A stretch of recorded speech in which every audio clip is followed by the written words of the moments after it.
Radio Publique Africaine.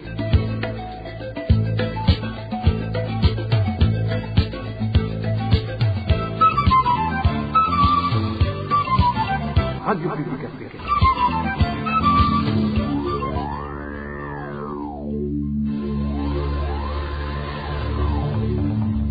C'est le moment de suivre le journal parlé en français. À la présentation, Eloge Diva, Lemesha. Merci d'écouter la radio publique africaine. Bonsoir et bienvenue dans le journal de ce 29 janvier 2026. Tout de suite, les principaux titres. Pas de répit pour les réfugiés burundais vivant en Tanzanie qui continuent d'être maltraités. Ce mercredi, ceux qui avaient assisté il y a quelques jours à la démolition de leur maison ont vu tous leurs biens incendiés.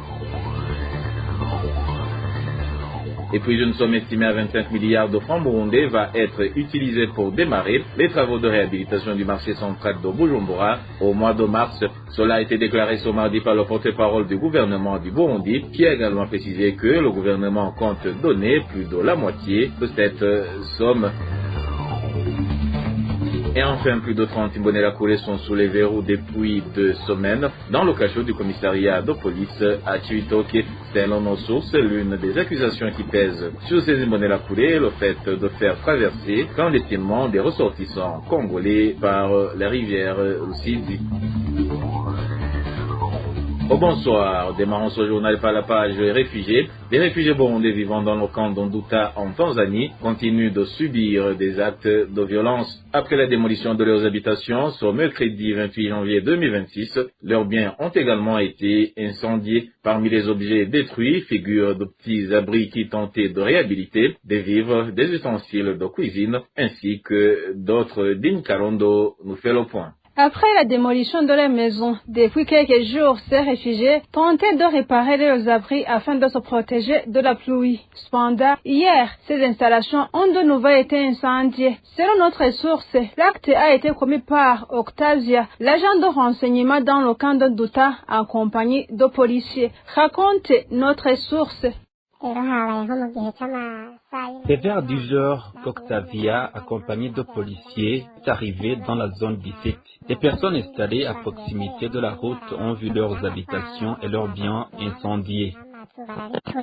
Comme l'indique toujours notre source, certaines personnes ont même été battues et tous leurs biens ont été incendiés. Ainsi, en incendiant leurs biens, ils ont tout brûlé sans rien laisser.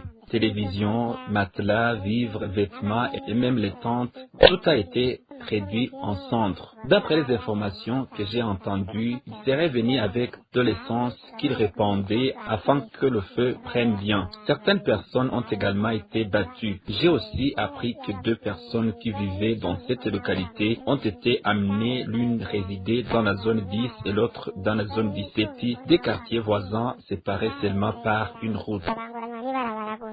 Signalons que ces réfugiés burundais sont pris pour cible parce qu'ils ont refusé de s'enregistrer en vue des rapatriements vers le Burundi. Et en page sécurité, un corps sans vie d'une fillette de 12 ans a été découvert dans un petit champ situé au niveau de la colline Mutobo, zone Kiwedi, en commune Matana de la province Burunga. Les administratifs et les forces de l'ordre indiquent que la victime a été tuée à coups de machette et avait été violée par le gardien des vaches de son grand-père. L'auteur du crime a été arrêté et emprisonné par la police de Mugamba. Et page droits de l'homme à présent, un agent de la police judiciaire affecté à une position située au niveau de la zone Rugombo, commune de Chibitoke, nous sommes en province de Bujumbura, est accusé de graves abus infligés aux citoyens. D'après des témoignages recueillis à Rugombo, ce policier procède à des arrestations arbitraires visant des habitants sans motif légal. Nos sources révèlent également une complicité présumée entre ce policier et des bandes de voleurs opérant dans la région avec un partage du butin issu des vols perpétrés. Plus de détails avec David Claude Mbananayo.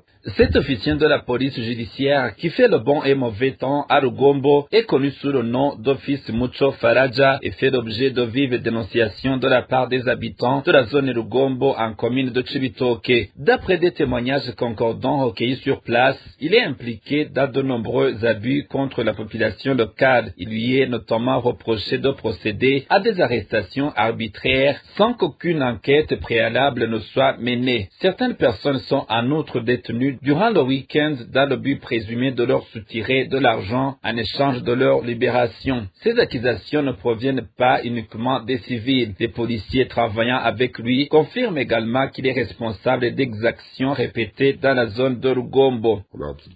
Lorsque l'on observe attentivement la situation qui prévaut ici, on constate que la population est fréquemment victime de graves injustices. Les habitants subissent régulièrement des abus, ce qui suscite une profonde tristesse, d'autant plus qu'ils estiment ne disposer d'aucun espace pour exprimer leurs doléances ou faire entendre leur voix. Par ailleurs, Fils Mucho Faraja est également soupçonné d'entretenir des relations avec deux groupes de voleurs opérant dans cette localité en raison des liens et de fréquentation qui suscitent de fortes présomptions de collision. Selon nos sources, chaque fois qu'il est affecté ailleurs, il est rapidement réaffecté à Rugombo, ce qui laisse penser qu'il bénéficierait de soutien au sein de certains cercles administratifs de la province.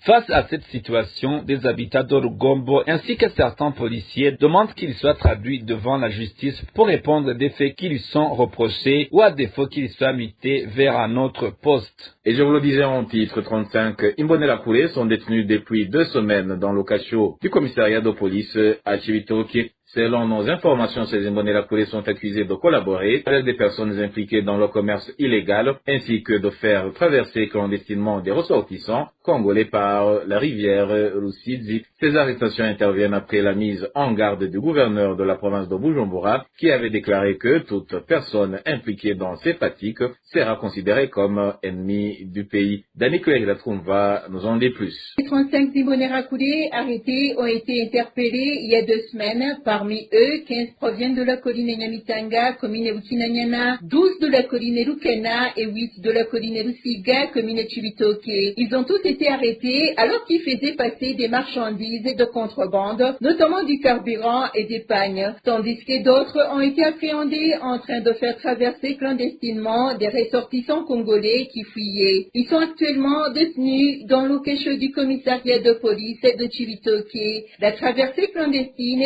vers la République démocratique du Congo, en passant de nuit par la rivière Rusizi, comporte de nombreux dangers. D'ailleurs, 3 ressortissants congolais ont été retrouvés noyés. Notre source en parle. Par ailleurs, des ressortissants congolais tentent de traverser la frontière pendant la nuit. Ils se retrouvent alors confrontés aux eaux accrues de la rivière Rusizi qui les emporte. Lorsqu'on observe ces cadavres, il apparaît clairement que c'est la rivière qui les a engloutis. Il demande aux autorités administratives et sécuritaires de punir sévèrement les personnes qui font traverser clandestinement des gens par la rivière Rusizi, afin que la loi soit respectée. Nous demandons aux autorités administratives et sécuritaires de renforcer les mesures de sécurité et que les personnes impliquées dans ces traversées illégales y mettent fin. Et ceux qui en sont responsables soient arrêtés et traduits en justice, car tuer un enfant, qu'il soit burundais ou congolais, revient à anéantir son avenir. Ces drames doivent cesser. Rappelons que le gouverneur de la province de Bujumbura, le général-major Aloïs Naikingurukiye, lors d'une réunion tenue le 9 janvier de cette année avec les responsables administratifs, les forces de sécurité et les représentants des églises, avait déclaré que toute personne qui sera arrêtée en train de traverser la rivière Rusizi vers la République démocratique du Congo sera considérée comme un ennemi de la nation. Et les défilés militaires enseignés aux élèves de différentes localités du pays constituent une politique du parti au pouvoir, le CNDD-FDD, qui a des conséquences néfastes sur le comportement de ces jeunes. Félix Ndachaïsaba, le vice-président du Centre pour le renforcement de l'éducation et du développement de la jeunesse CREDEJ en sigle, demande au ministère en charge de l'éducation de prendre des mesures afin de mettre fin à ces pratiques. Suivez Félix Ndachaïsaba, vice-président du CREDEJ. Le CREDEJ dénonce fermement le comportement des autorités burundaises et du parti CNDD-FDD qui transforme les écoles en centre de propagande politique. Cela se constate depuis un certain temps dans les anciennes provinces de Makamba, de Bubanza, de Kayanza, de Kirundo et dans certaines localités de l'ancienne province de Bujumbura où des enfants sont retirés de l'école pour être formés à des activités paramilitaires. Ces actions sont organisées par des responsables de l'établissement scolaire ainsi que des représentants du parti CNDD-FDD pour cimenter la politique du parti initiée par Réveillé Ndikuriyo. Et nous avons constaté de nombreuses conséquences où on observe des tensions entre les élèves. Souvent, il y a quelques élèves qui critiquent cette pratique et ces élèves sont souvent stigmatisés par les camarades, ce qui crée un climat d'insécurité dans les écoles. Il y a des cas concrets d'insécurité ont été signalés. Un élève de l'école technique de Bubanza a été poignardé. Un autre problème préoccupant est que les enfants sont retirés de l'école pendant les heures de révision, ce qui compromet sérieusement leur apprentissage. Au CEDICREDEJ, nous appelons le ministre de l'Éducation à prendre ces problèmes au sérieux et à mettre fin à ces pratiques qui impliquent les enfants dans la politique. Et nous invitons également les parents à se mobiliser et à refuser que les enfants soient utilisés à des fins politiques par le parti au pouvoir. La réaction du FEDEJ intervient après des informations diffusées par la RPA lundi dernier, faisant état de défilés militaires enseignés aux élèves de la zone Bwambarangwe, commune Busoni de la province Butanyerera. Poursuivant ce journal par la page gouvernance, le marché central de Bujumbura a été incendié à l'aide de produits chimiques toxiques et d'explosifs de type dynamite. Selon les enquêtes menées par la radio publique africaine, les exécutants du crime ont répandu le produit à l'intérieur du marché très tôt le matin avant d'y mettre le feu. Suivez Bob Rugurika, directeur de la radio publique africaine, qui a recueilli des témoignages de certains des exécutants de ce crime.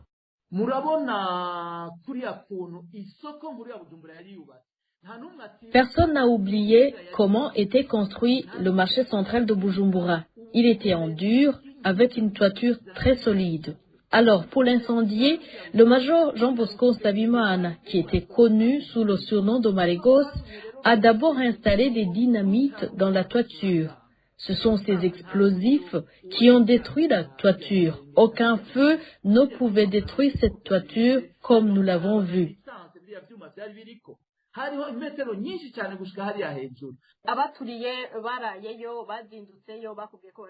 Les exécutants du crime vous ont dit qu'ils y ont passé la nuit, ils sont allés le matin. Comment ont-ils procédé? Ils sont allés le matin du crime. Ils avaient depuis 2 jours bien repéré les lieux parce qu'ils devaient répandre la poudre dans toutes les petites allées à l'intérieur du marché. Alors, ils ont répandu la poudre partout le même jour, le matin du dimanche fatidique. Juste après l'incendie, vous vous rappelez qu'ils ont clôturé la place et ont interdit tout accès. Alors, vous savez pourquoi? C'est parce qu'ils avaient éliminé certains des veilleurs du dit marché qui avaient découvert leur plan, qui les avaient vus préparer leur crime. Le marché central de Bujumbura n'est pas le seul à avoir été incendié par le régime CNDD-FDD. Dans les témoignages qu'ils ont livrés à la radio publique africaine, les exécutants reconnaissent avoir été également envoyés pour brûler d'autres marchés à travers différentes provinces du Burundi. Ces incendies seraient liés aux croyances occultes des dirigeants du CNDD-FDD. Encore une fois, suivez Bob Rugurika, il était l'invité de l'émission Ijambo Nigwawe du dimanche dernier. Dans les témoignages que nous détenons, les témoins affirment que le chef de l'État savait cette affaire. Le général Adolphe le leur disait, il leur expliquait que c'était une mission du pays. Au départ, il leur disait qu'ils veulent incendier le marché central pour punir les commerçants, qu'ils étaient tous des membres de la coalition politique de l'opposition de cette époque, la DCI Kibili. Vous vous en souvenez?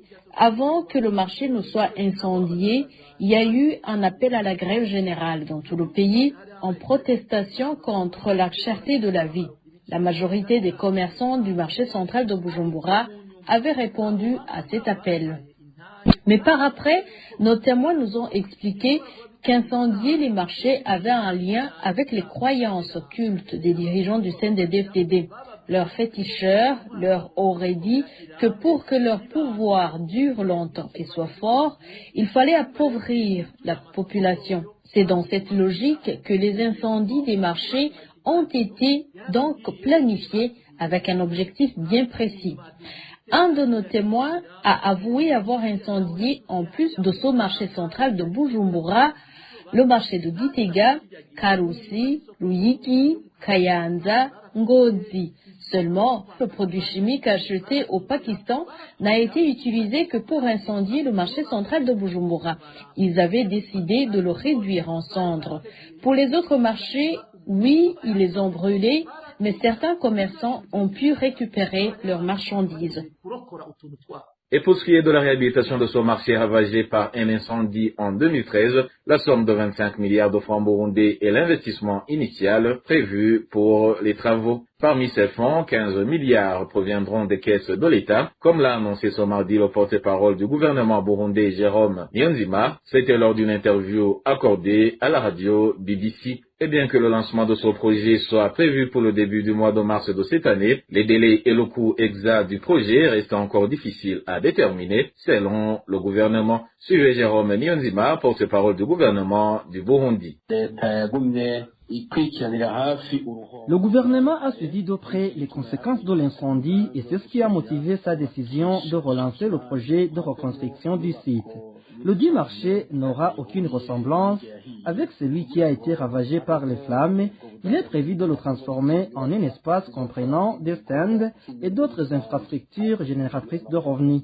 Un budget prévisionnel de 15 milliards de francs a été alloué à ce projet avec un financement supplémentaire de 10 milliards qui sera collecté auprès des investisseurs privés associés au projet.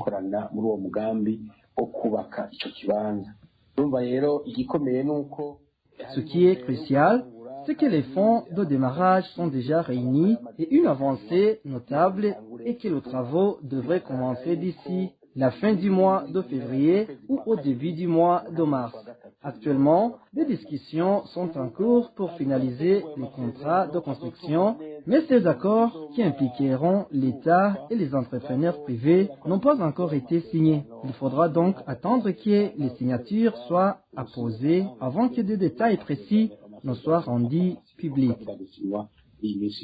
Le gouvernement du Burundi avait estimé que la réhabilitation du marché central de Bujumbura nécessitera un investissement de plus de 500 milliards de francs burundais. Et se basant sur le travail des sociétés d'assurance censées, en principe, indemniser à temps les victimes des incendies ayant ravagé dans le passé et récemment les différents marchés, Faustin Ndikumana déplore que le secteur de l'assurance n'est pas développé au Burundi suite à la culture burundaise, à l'incapacité des compagnies d'assurance ainsi que le manque de sensibilisation. Une situation qui, pour le président de la PARSEM, entraîne des conséquences néfastes aux citoyens. Je propose de l'écouter.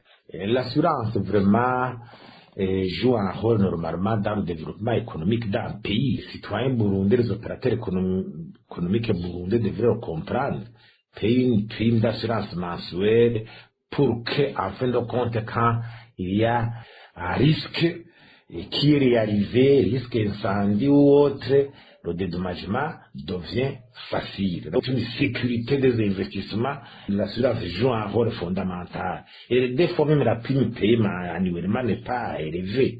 Mais pourquoi l'assurance au Burundi n'est pas très développée? D'abord, la culture. Les Burundais sont plus ancrés à la solidarité traditionnelle.